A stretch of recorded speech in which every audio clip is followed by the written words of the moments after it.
Well, it's been a pretty windy day across the valley today. I'm Jordan Evans here in the Cronkite News Weather Center, and those breezes will back off later tonight, but they'll return as we head into your Saturday, all before a big warm-up begins starting next week. And we'll look at when the 80s return in your 7-day forecast here in just a minute.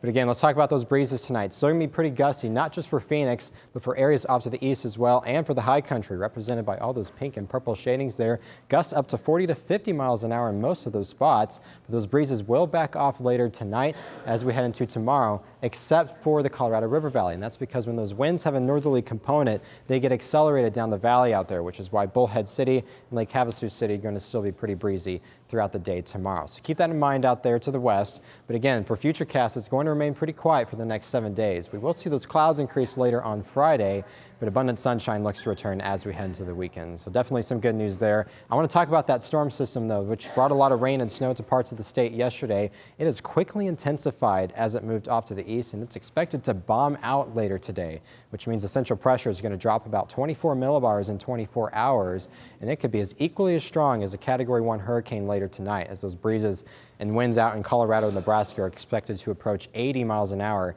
later today. So a pretty historic event taking shape out in the Midwest. But again, for our forecast, we will stay dry. We'll be pretty chilly tomorrow morning with 45 degrees. You might need that jacket all day, as we're only going to warm up to about 57 at noon and 62 degrees at 4 o'clock. So pretty below average for this time of year. Those lows around the valley all going to be in the 40s, 42 out in Mesa, 43 in Fountain Hills, and 48 degrees in downtown Phoenix. But those highs only going to make it to the 60s, with 62 in Chandler and 62 in Tempe, 63 out in Paradise Valley, and 64 degrees out in Glendale for tomorrow.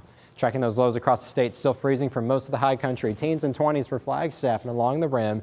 Payson will freeze tonight as well at 29, but then 38 for Tucson and 50 being our warmest spot in Yuma at sunrise for tomorrow. Those highs all out there going to be in the 60s, only making it to 69 in Yuma for tomorrow, 61 out in Wickenburg, 40 in Heber, and 37 for Flagstaff tomorrow afternoon. As we check that 7-day forecast for you again, it's off to the races with those temperatures as we head into the weekend. 74 on Friday, abundant sunshine returns on Saturday, and then check out what happens as we get into next week. We'll see those 80s return on Sunday. Abundant sunshine staying with us all the way through Tuesday, as those mid-80s are going to begin to set in heading into Tuesday as well. We'll see those low temperatures even bottom out in the 60s on Tuesday morning.